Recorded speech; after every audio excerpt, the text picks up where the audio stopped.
नमस्कार, आप देख रहे हैं न्यूज एट 8। राजस्थान में आज राजनीतिक सरगर्मी भरा दिन रहा। एक तरफ सचिन पायलट ने एक बार फिर से अपनी सरकार के खिलाफ मोर्चा खोल एक दिन का अनशन किया, तो दूसरी ओर अशोक गहलोत ने चुनावी वायदों के लिए आज ही का दिन चुना। बहरहाल कांग्रेस के लिए राहत की बात यह रही कि सचिन ने अनशन समाप्त करते हुए कहा कि उनकी लड़ाई सिर्फ भ्रष्टाचार के खिलाफ है और उनका संघर्ष जारी रहेगा। राजस्थान में कांग्रेस के लिए अब ये राह नहीं आसान। लंबे समय से प्रतिद्वंदी और मुख्यमंत्री अशोक गहलोत को सचिन पायलट की नई चुनौती। भ्रष्टाचार के खिलाफ एक दिन की भूख हड़ताल पर बैठे सचिन। दूसरी ओर सीएम अशोक गहलोत काफी हद तक अपने निवास तक ही सीमित रहे, लेकिन जैसे ही पायलट ने अपनी भूख हड़ताल शुरू की, अशोक गहलोत ने राजस्थान के लिए अपना संदेश दिया। जनता के लिए समाज कल्याण की योजनाओं को दोहराया। आप अपना बिजली कनेक्शन नंबर लेकर महंगाई राहत कैंप में जाएं। उसके बाद हर महीने आपको बिजली के बिल में पहले 100 यूनिट मुफ्त हो जाएंगे और इससे 90% जनता की बिजली फ्री हो जाएगी। ऐसा प्रतीत होता है कि कांग्रेस आलाकमान कुछ सावधानी के साथ नवीनतम पहेली की ओर बढ़ रही है। पायलट को पार्टी विरोधी गतिविधियों के लिए कड़ी चुनौती तो दी गई, लेकिन पायलट के तेवर भी कुछ कम नजर आए। गहलोत पे कटाक्ष नहीं किया। करप्शन के खिलाफ हमारी जीरो टॉलरेंस की पॉलिसी है और मैं चाहता था कि सरकार में रहते हुए कांग्रेस की सरकार में इस पर कार्रवाई हो, पारदर्शी कार्रवाई हो। हम कभी भी प्रतिशोध की भावना से काम नहीं करना चाहते। क्यों इसको एंटी पार्टी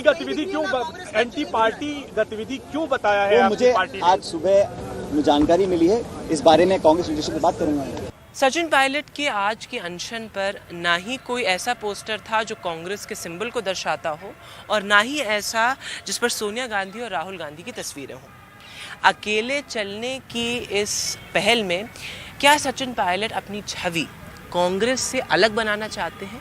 ये अब बड़ा सवाल है। भाजपा कांग्रेस की फूट को भुनाने की कोशिश में है। अब चूंकि सितंबर के आखिरी सप्ताह में आचार संहिता आ जाएगी, 6.5 महीने 7 महीने पहले इस प्रकार का आरोप लगाना, मैं उन्हीं से सवाल करता हूं कि उनकी ये चुप्पी क्या सिद्ध करती है जो उन्होंने 4 साल 4 महीने चुप्पी साधी रखी। अचानक भ्रष्टाचार का ये जिन कहां से ले आए। आज सचिन धरने पे अकेले ही बैठे। समर्थन में कोई भी विधायक मंच पे नहीं दिखा। साफ है पायलट अपनी एक राजनीतिक पहचान बना रहे हैं, लेकिन क्या उनकी राजनीति पार्टी के दायरे में ही रहेगी?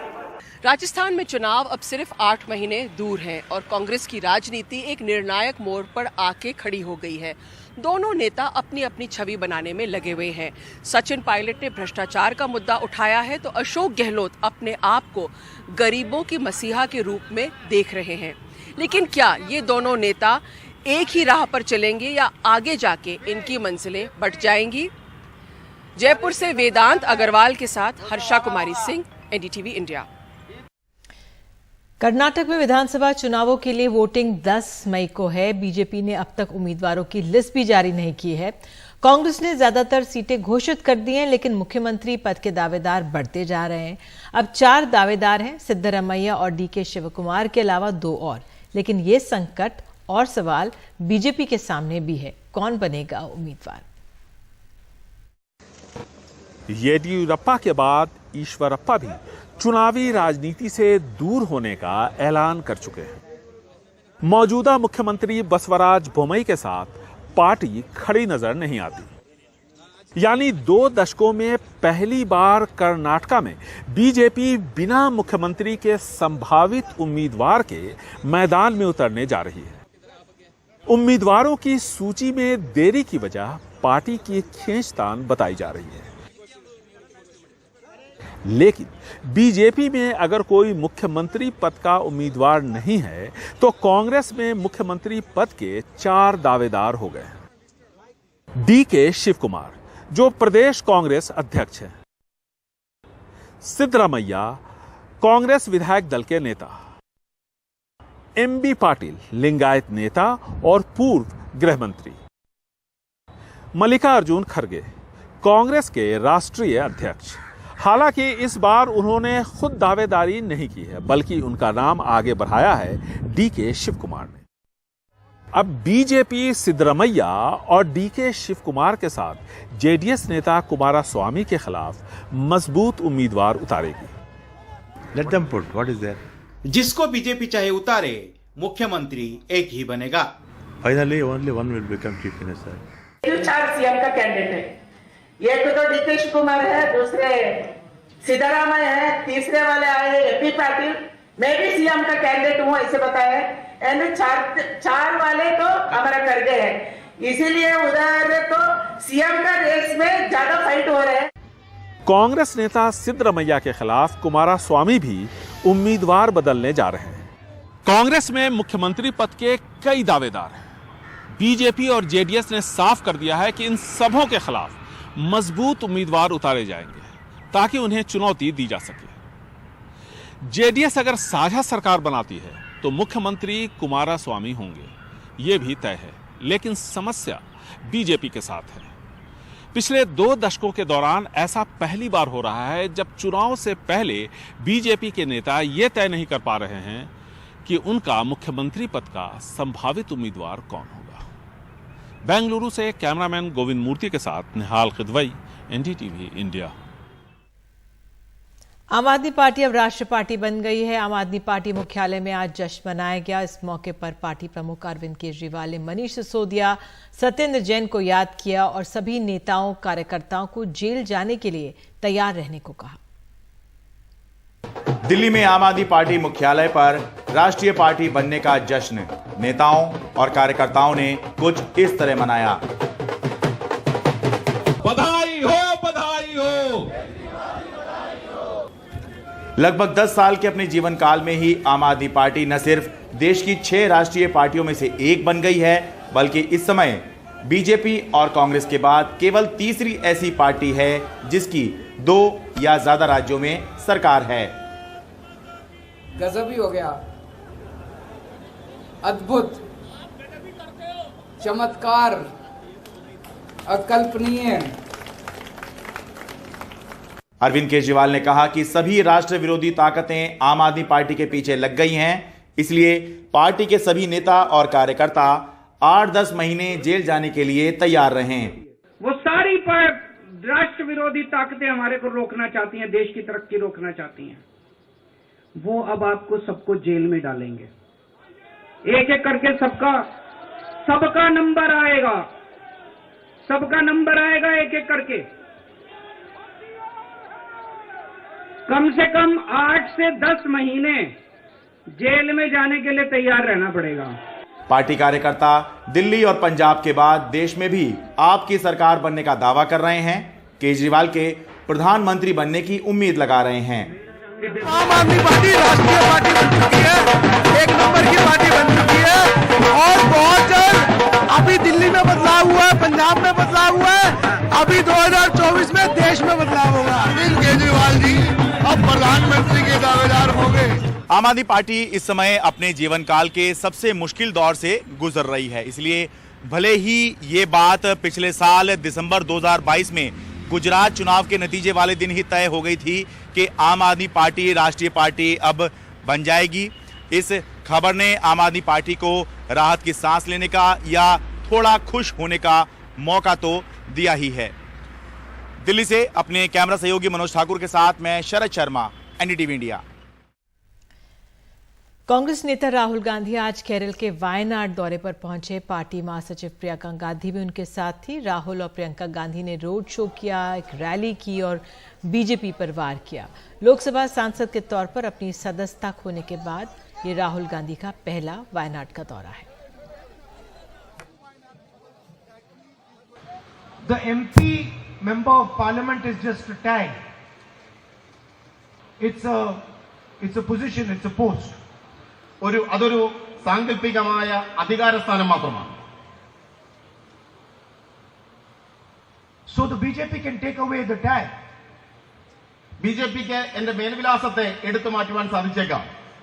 They can take away the position. എന്റെ സ്ഥാനത്തെ എടുത്തു മാറ്റുവാൻ സാധിച്ചേക്കാം. They can take away the house. എന്റെ ഭവനത്തെ എടുത്തു മാറ്റാൻ സാധിച്ചേക്കാം. They can put me in jail. എന്നെ ജയിലിൽ അടയ്ക്കാൻ സാധിച്ചേക്കാം. But they cannot stop me from representing the people of Wayanad. Yesterday, I was packing up his furniture from his house to put it in a store until we find a new place for him to stay. I went to his room, everything was packed, only the 2 sofas were left. He was sitting there alone. I said to him, tomorrow we are going to Wayanad. I said, I'm not very good at speaking in English, making speeches. So I looked at him. He answered me, don't worry. Speaking in Wayanad is the easiest. All you have to do is talk to them as if you are their family, because you are their family. उधर उत्तर पूर्व के 2 दिवसीय दौरे पर गए केंद्रीय गृह मंत्री अमित शाह ने आज असम के डिब्रूगढ़ में बीजेपी के दफ्तर का उद्घाटन कार्यक्रम में राहुल गांधी और कांग्रेस पर वार किया। उन्होंने कहा कि पूर्वोत्तर को सभी कांग्रेस का गढ़ माना जाता था, लेकिन राहुल गांधी की भारत जोड़ो यात्रा के बावजूद हाल में 3 राज्यों के विधानसभा चुनाव में कांग्रेस अच्छा प्रदर्शन करने में नाकाम रही। ये भी कहा कि विदेशी धरती से भारत का अपमान किया। अगर वह इसी तरह करते रहे तो न केवल पूर्वोत्तर बल्कि देश से कांग्रेस का सफाया हो जाएगा। नॉर्थ ईस्ट के 8 राज्यों में मोदी जी के नेतृत्व में एनडीए की सरकार, भारतीय जनता पार्टी की सरकार, और इसी के कारण नॉर्थ ईस्ट का विकास हुआ है। मगर राहुल बाबा नहीं समझेंगे। विदेश जाते हैं, विदेश जाकर देश की बुराई करते हैं। मुझे बताओ असम वालों, डिब्रूगढ़ वालों, देश के किसी भी देशभक्त नागरिक ने विदेश में जाकर देश की बुराई करनी चाहिए क्या? बताओ जरा, करनी चाहिए? जोर से बोलिए, करनी चाहिए? राहुल बाबा अभी भी समझ जाओ, सिर्फ नॉर्थ ईस्ट से सुपड़ा साफ हुआ है। यही रास्ते पर चले तो देश भर में सुपड़ा साफ हो जाएगा। और अब बात करते हैं मॉनसून की। मौसम विभाग ने आज ऐलान किया है कि जो मॉनसून है आने वाला वो सामान्य रहेगा। एल नीनो इफेक्ट मॉनसून के दूसरे भाग में होगा।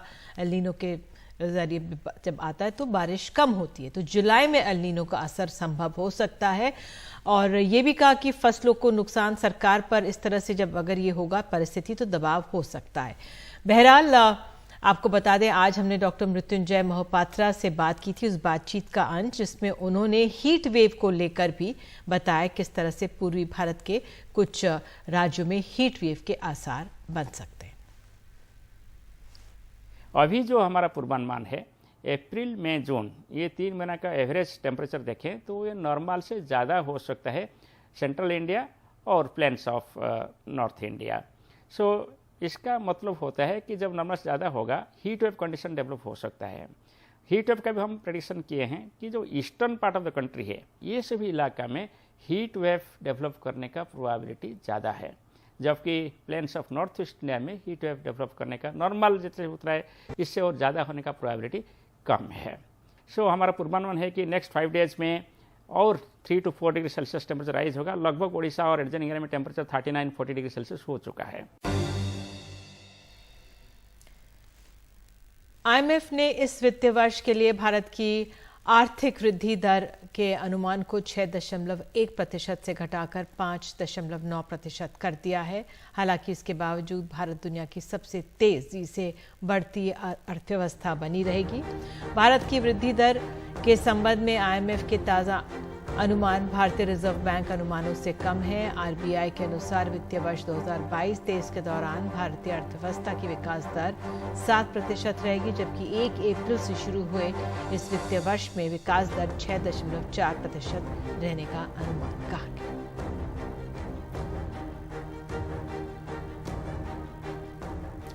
उमेश पाल हत्याकांड में साजिश रचने के नाम आरोपी अतीक अहमद को एक बार फिर से प्रयागराज लाया जा रहा है। यूपी पुलिस की टीम अतीक अहमद को अहमदाबाद की साबरमती जेल से लेकर आ रही है। और आपको बता दें, थोड़ी देर में काफिला राजस्थान के डूंगरपुर से गुजरा है। पिछले दिनों पुलिस ने अदालत से जारी वारंट को जेल में तामील कराया था।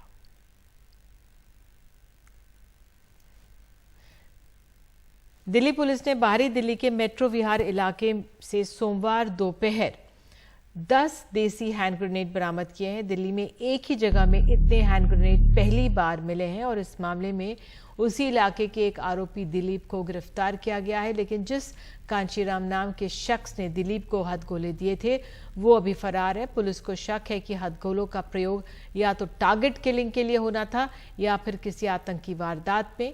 आरोपी से दूसरी सुरक्षा एजेंसियां भी पूछताछ कर रही हैं।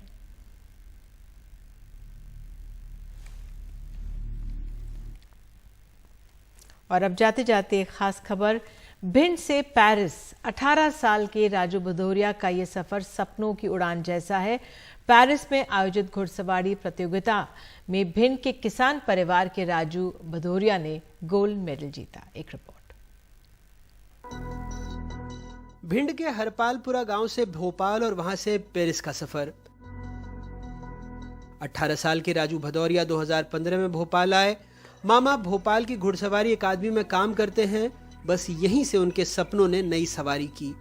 ये घुड़सवार उसके मामा ने नौकरी करते हो भोपाल, वहाँ से ये बाकी मामा ने बैठा घोड़े। राजू राष्ट्रीय स्तर पर पुरस्कार जीत चुके हैं। मध्य प्रदेश सरकार ने उन्हें एकलव्य पुरस्कार से नवाजा है। राजू ने पेरिस में हुई प्रतियोगिता में घोड़े पर सवार होकर 23 पेनल्टी के साथ गोल्ड मेडल अपने नाम किया। परिवार उनकी इस उपलब्धि को साझा कर रहा है। आर्थिक स्थिति काफी कमजोर है, बहुत कमजोर, इसलिए वो आगे बढ़ा, कमजोरी देख। तो आपको एक उम्मीद है? हाँ, उम्मीद है। किस तरह की? आगे बढ़ने की। सब अच्छा लग रहा है, सब खुशी है पूरे परिवार में। राजू की इस उपलब्धि पर मुख्यमंत्री शिवराज सिंह चौहान ने भी उन्हें बधाई दी है। राजू फिलहाल फ्रेंच कोच से प्रशिक्षण ले रहे हैं। अगली मंजिल एशियाई खेल है, जिसमें शामिल होने वाले 4 घुड़सवारों में राजू सबसे कम उम्र के हैं। भिंड से अपने सहयोगी दिलीप और भोपाल से कैमरा पर्सन रिजवान खान के साथ अनुराग द्वारी, NDTV इंडिया।